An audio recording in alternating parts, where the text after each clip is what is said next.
Lettre de l'École internationale 5.18 Saint Paul, Origène et les sens spirituels par Kim Nataraja. Nous avons vu quel écho l'expérience visionnaire de Saint Paul eut pour Origène et pour les premiers maîtres chrétiens.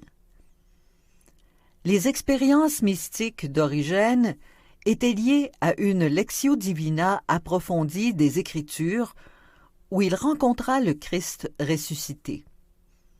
Dans son commentaire du Cantique des Cantiques, qu'il considérait comme un livre décrivant la contemplation mystique, Origène développa une doctrine des sens spirituels, basée sans aucun doute sur ses propres expériences, mais aussi peut-être inspirée par la prière de saint Paul. Que le Dieu de notre Seigneur Jésus-Christ, le Père dans sa gloire, vous donne un esprit de sagesse qui vous le révèle et vous le fasse vraiment connaître. Qu'il ouvre à sa lumière les yeux de votre cœur pour que vous sachiez quelle espérance vous ouvre son appel, la gloire sans prix de l'héritage que vous partagez avec les fidèles, et quelle puissance incomparable il déploie pour nous, les croyants. Monseigneur Callistus Ware le cite dans son chapitre sur Origène dans Journey to the Heart. Outre nos sens physiques, il existe dans l'être humain 5 autres sens, et il explique qu'Origène parle d'une sensualité qui n'a rien à voir avec les sens, une faculté de sensibilité supérieure, une perception de sens divin. L'âme a ses yeux, ses oreilles et son sens du goût, de l'odorat et du toucher. Et il nous faut développer ces sens spirituels dans notre vie intérieure.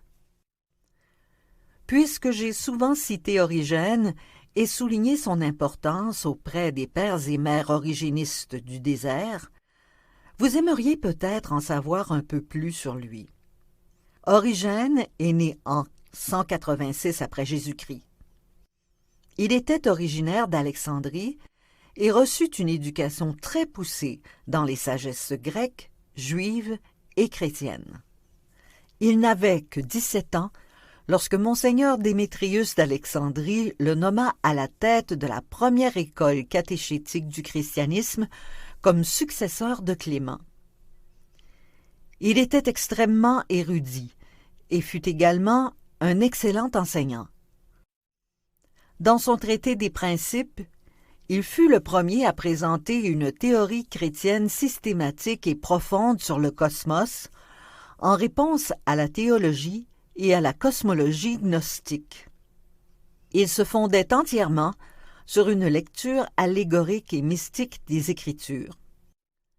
Ce fut probablement écrit en réponse aux questions d'étudiants réfléchis et instruits à l'école catéchétique qui essayaient de comprendre l'enseignement chrétien face au contexte des philosophies platoniciennes, stoïciennes et gnostiques. Il se peut qu'il ait étudié, comme Plotin, avec Ammonios Sakas, le plus célèbre professeur de philosophie grecque de cette époque.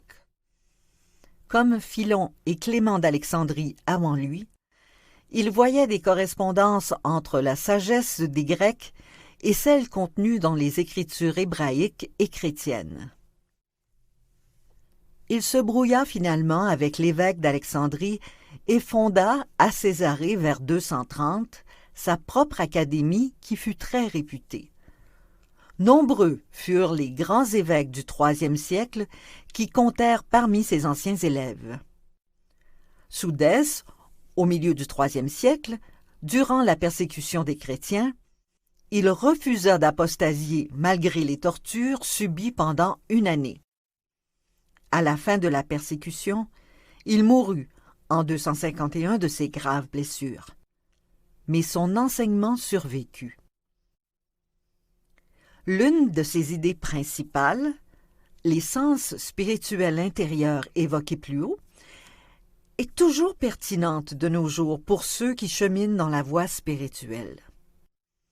Origène parle d'une façon de percevoir tout à fait différente de la perception physique. Nous sentons toujours les choses, mais sans nous servir de nos organes sensibles habituels et sans rapport avec l'environnement dans lequel nous nous trouvons. Nous voyons avec les yeux clos, nous entendons dans le silence.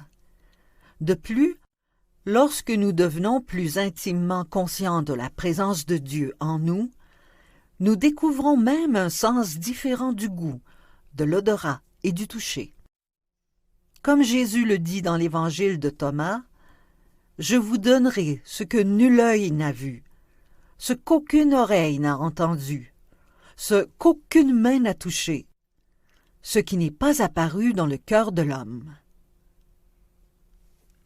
Maître Eckhart, à l'instar d'Origène et de saint Augustin, dit que cette connaissance intuitive est l'œil du cœur et souligne que c'est la façon par laquelle Dieu peut être vu. Il parle de connaissance purement spirituelle. L'âme est là, ravie hors de tout ce qui est corporel. Là, nous entendons sans aucun son et voyons sans objet. Cette capacité intuitive de connaître Dieu, notre façon de pouvoir avoir un contact direct avec la réalité divine, c'est notre essence divine. Mais en même temps, c'est aussi l'élément qui nous rend véritablement humains. Il nous est donné la capacité de voir au-delà du monde ordinaire créé et, en même temps, d'apprécier pleinement la création comme manifestation de Dieu.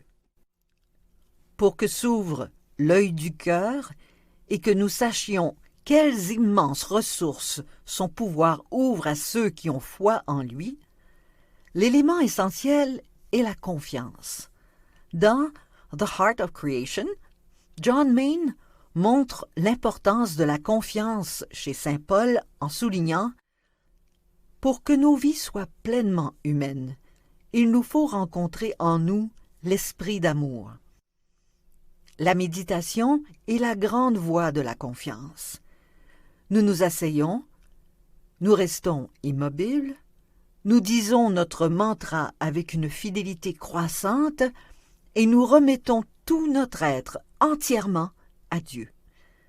Ainsi, nous apprenons à vivre de la confiance, à vivre de l'amour que la foi révèle et libère.